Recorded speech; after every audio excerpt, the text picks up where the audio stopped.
Joyce Griffiths was a loving, kind, much-loved mother and grandmother, a pillar of her community in Llanfrynach near Brecon.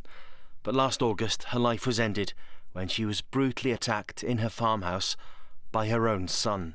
The court heard that Joyce Griffiths had suffered multiple catastrophic injuries, including at least 50 sharp force injuries to her face, 4 stab wounds to the neck and multiple injuries to her upper chest.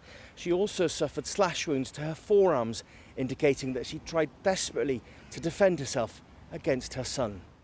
She died in hospital in Cardiff the next day. John Griffiths admitted manslaughter on the grounds of diminished responsibility. The family say John Griffiths had a history of mental health issues. He's been diagnosed as having paranoid schizophrenia, which deteriorated because he stopped taking antipsychotic drugs. They're now calling for changes to mental health support services. No one could ever have imagined that John would have been able to commit such a crime. It's beyond our wildest nightmares what has happened. And my grandmother was such a great person that she was really the last person to deserve what happened to her. Judge Mr. Justice Griffiths made John Griffiths the subject of a hospital order, detaining him indefinitely under the Mental Health Act. I truly, truly hope that the health boards and other health boards take this case into account when they're assessing and treating people with paranoid schizophrenia and other really bad mental illnesses going into the future. But this family aren't alone.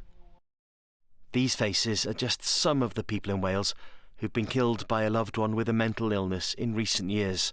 Across the UK, around 100 families a year will experience the same thing. In Wales, there's a new system of investigation supposed to happening. I'm very encouraged by that, but it's at very early stages yet. It's supposed to help do more joined-up working and more joined-up learning, which is a good thing. But I think we need to see what happens and whether that actually works before the jury's out, I think, on that.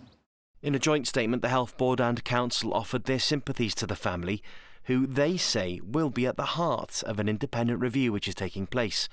They add the findings of that review will be made public. Joyce Griffiths' family say they hope now that they can grieve, in the knowledge that John Griffiths is somewhere where the help he needs is available. Help, they say, he should have got long ago.